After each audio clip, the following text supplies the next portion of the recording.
Hello guys, welcome to the channel. On this video I'm going to show you guys how to limit YouTube on your children's tab or phone or any device, Android devices.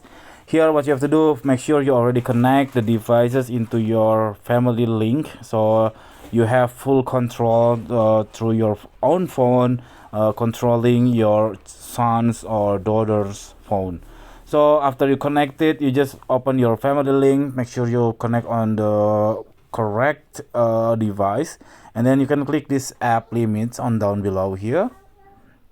And then for me, I suggest you first sort it by the name. So I will sort it by name, and then I will scroll until I can find this YouTube.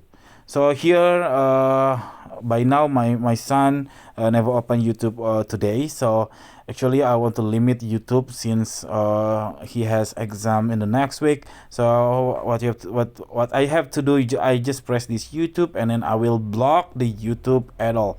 So when I click this block and then click done, later my son couldn't open the YouTube on his tab or phone. So that is very simple tutorial. I hope it's helpful for you. If you think this content is really helpful, you can click thanks on down below or just subscribe our channel. We will really appreciate that. See you on the next video. Bye bye.